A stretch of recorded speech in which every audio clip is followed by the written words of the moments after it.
Welcome to the Mentee Matters podcast, where we talk about leadership, life, and the transformative power of mentoring. This is Solveig Brown, and I am excited to have Jayne Heggen as my guest today. Jayne and I are going to discuss how to set goals that are aligned with your core values and life purpose.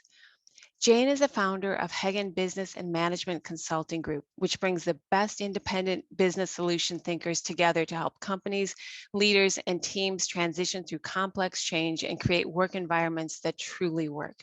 Jayne is passionate about mentoring and has been mentoring with Mentium for over 20 years. She is also launching a podcast for mentors called Mentors by Design. Jayne is a trained ICF and purpose coach, received her MBA from Georgia State University, and has completed the leadership and management development program at Harvard Business School. Welcome, Jayne. I am so glad to have you as a guest today. Oh, I'm so happy to be here. And I'm so delighted to have a conversation with you again. This is wonderful. I agree. Jayne, Mentium has just Yeah. launched a cohort of new mentees, and many of them are working on setting goals for their mentoring partnerships this year. Yeah. You have talked about the importance of aligning your goals with your core values. Can you explain why this is such an important part of goal setting? Well, it does start with goals. And sometimes we don't think about that because we're in such a rush to get things done. But goals are important for a variety of reasons. And let me talk a little bit about just the goal itself. When you're in a business, if you're working with a company, you have career goals.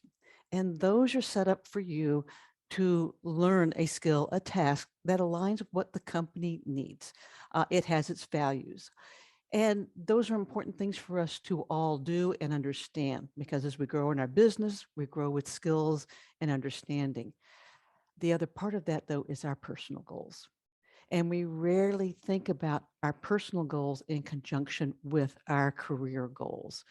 So if we look at what it takes to execute a goal, a lot of us will be familiar with this scenario. You've got your goals, you get running, and all of a sudden you hit roadblocks.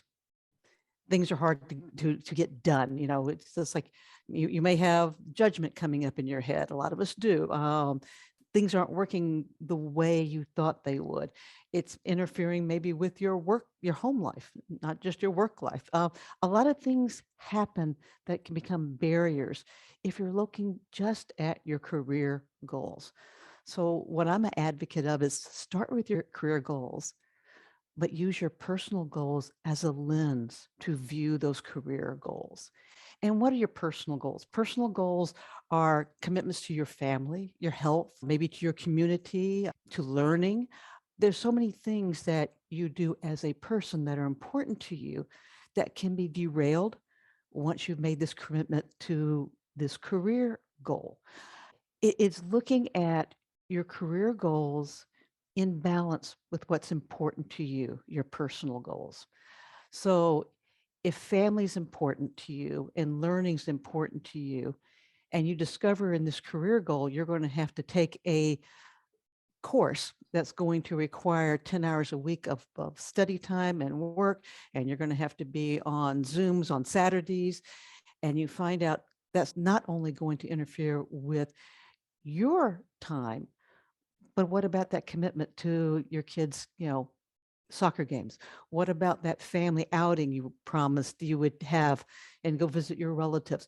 What about that new health routine you started? This is going to interfere with that. So a lot of things have to be in balance. So you have to look at your career goals through that lens of your personal goals. And when you do that, you find a better meeting place, a place of better balance because your personal goals align with your values. Your career goals align with the company's values. There is an intersection. You have to have them both in place. Right. That's a really good point of creating that intersection, of creating balance and not having so much interference where your career goals may not match with your life goals. Mhm. So, how can someone get clarity on their core values and life purpose? If this is new to you, you may be just kind of focused on career goals and Right, you may not think about how do these align with the deeper things that are deeper to me? right. And starting off with career goals is a great place. You're learning a skill set. Absolutely. It becomes more important as you gain more experience and knowledge. But if goals are all about achievement, something we're going to achieve, a corporate achievement, and then we have the personal lens, which is why you want to achieve this, then values are your foundational pillars. So values help you to make purposeful, more conscious choices. Think about the lens. Um, and in a business, now you're going to have values that are the business values. And a lot of us gravitate to them: trust, honesty, integrity. These are all wonderful Uber values. When it comes to you, what does that mean? So it may be a little bit different. Like a core value to me is friendship. It kind of sounds like why friendship is a core value. What does that mean? Well, it's the ability to be myself, to be in environments where I can express my feelings to others. It's being able to make mistakes without having fear of judgment. So when I look in environments and work that I do, I really look for, is this an environment where I feel I can be myself, that I can contribute, that this is an open environment for me? So one of my screens is friendship. So, and there, you have about 4 or 5 of these screens, but you do need to go a little bit further than what is written down, in the company's values. That's great. Honesty is wonderful, but what is that to me? Mhm. And honesty to you may be sincerity of communications. Okay, am I in a place where there's sincere, authentic communications?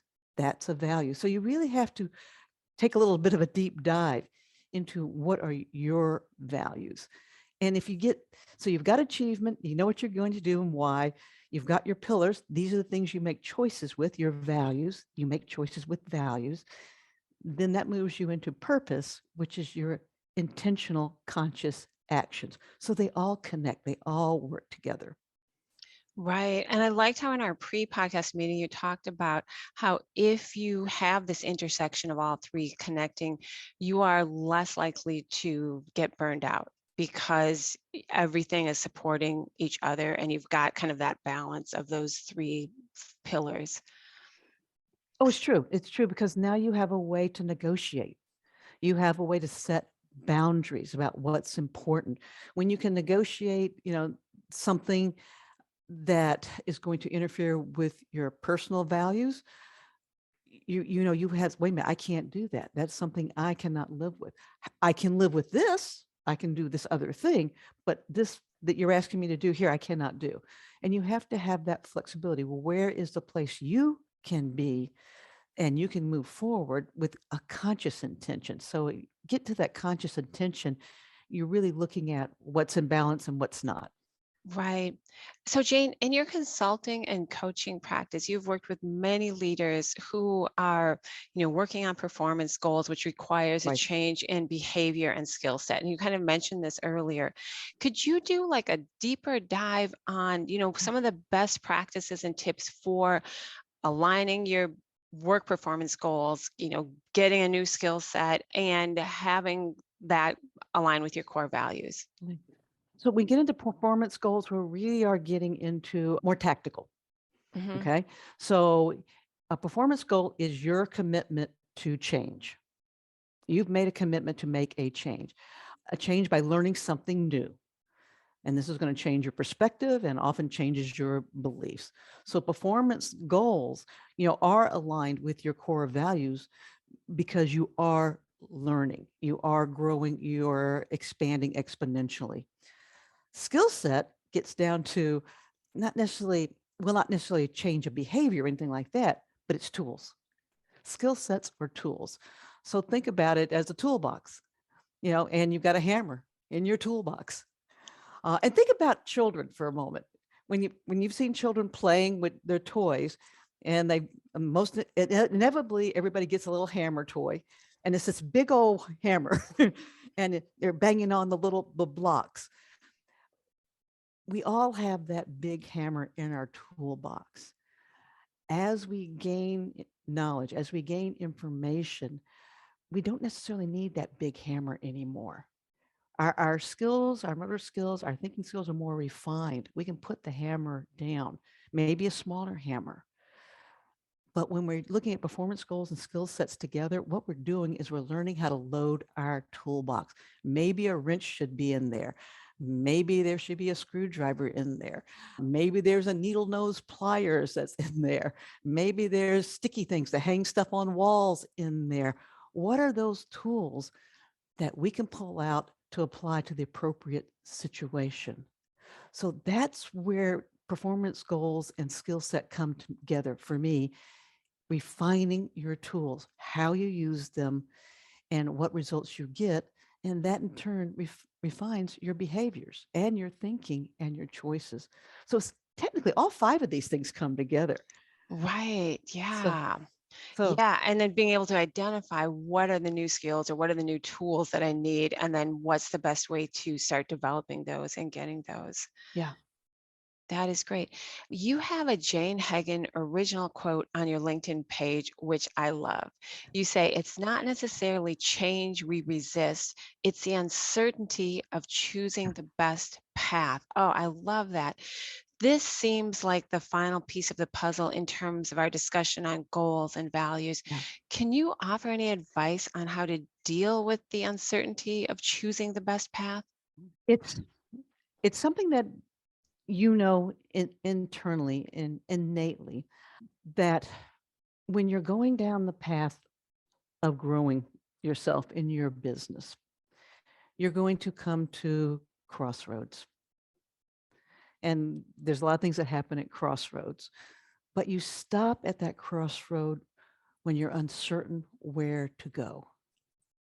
So when we're not certain where to go, then it's very difficult to make a choice. It's at the crossroads, that's where we need to begin gathering information. Information maybe about a refinement to our values, information about new tools. It could be analytical data that we need. What information do we need to kind of look at this path to see if this is the best path we want to go down? Because usually what you're at this point, there's multiple paths. There's multiple opportunities, there's multiple potentials, but we hesitate because we don't have enough information to confidently move forward into a path. Right. Yeah. So gather the information. And then sometimes does it just take a leap of faith, or what have you found in your personal experience when you've gathered all this information and you still aren't quite sure what's the best way to go? How do you approach that? It is a leap of faith sometimes because you are in indecision and you may have too much judgment or criticism going on. To help you kind of relax and see a little better, here's the thing. You can start down any path, and if it's not the right one, you can turn around and go back. And Right. and Yeah. we forget we aren't stuck there, Hmm. or we can cross over to another path. Yeah. We somehow or other and I do it myself, like there's that path, and that's where we're going to go down. And we forget that paths aren't straight. Sometimes they go in a circle. Right. I love that. And that you can try something, and if it's not working, you can refine it. As you said, skip paths, turn around, make a different Right, decision, but just start on that path. right. That is great. Jayne, you are a seasoned mentor and you're starting your own podcast series for mentors. I love that. And in our pre podcast meeting, Mm. you talked about the lifelong journey of moving back and forth between being a mentee and a mentor. Can you expand on what this process looks like throughout someone's career? It's all about learning. We learn things, we acquire things. Now we want to apply that learning into this next thing in front of us, but we've not been there before. So you look for, mentors who have been in this situation. You reach out and ask them about things. You may ask them to be your mentor. You learn from a mentor. You have to have your goals, and your mentor helps you now basically bring those goals to life. So you're constantly being a mentee, learning something looking for advice, looking for guidance from a mentor to help you navigate. You accomplish your navigation, and then you become a mentor to someone else who is now perhaps going down a path similar to yours. And it's just a constant learning cycle, learning the wisdom from others. Matter of fact, I believe in the Mentium book that was put out, you're looking for potentials. You actually grow with the hindsight of your mentor. It becomes your foresight. And it was Yes. such a powerful statement. I always keep this one. This is one of those I keep around with me. Mm-hmm. And as soon as you gain something, you can give hindsight to someone else. So that becomes their foresight. So it is just this continual cycle of learning, of sharing knowledge. Even if you want to, you can even say legacy, because your knowledge is your legacy. Your experiences are your legacy. And sharing that out, you'll learn more even from that perspective. So, and it changes. I mean, what you needed from a mentor when you're in your 20s is different from your 30s, 40s, 50s, 60s. It's very, very different. And your mentors change throughout those cycles. But you're always learning and growing, and you always need a mentor at some point in time to help you grow. And then you can turn around and help someone else grow. Yeah, I love that. I love like the ebb and flow of helping someone else, getting the help you need, and just it's a big circle. That Yeah. and I love that your hindsight can become someone else's foresight. Jane, thank you so much for being our guest today. I especially appreciated you walking us through how to align our goals with our core values and life purpose. I think it adds such depth to the goal setting process and especially figuring out career goals. Yeah. Um, I also like the reminder to take some time to get clear on what your values are, what your purpose is, what you are here to do, and how work can be a vehicle for that purpose. Jane and I are going to continue our conversation in the next episode. We are going to talk about some of the most pressing issues affecting company cultures and do a deep dive on specific ways that leaders can create work environments that truly work. Thank you all for listening to this episode of the Mentium Matters podcast. I look forward to having you back next time.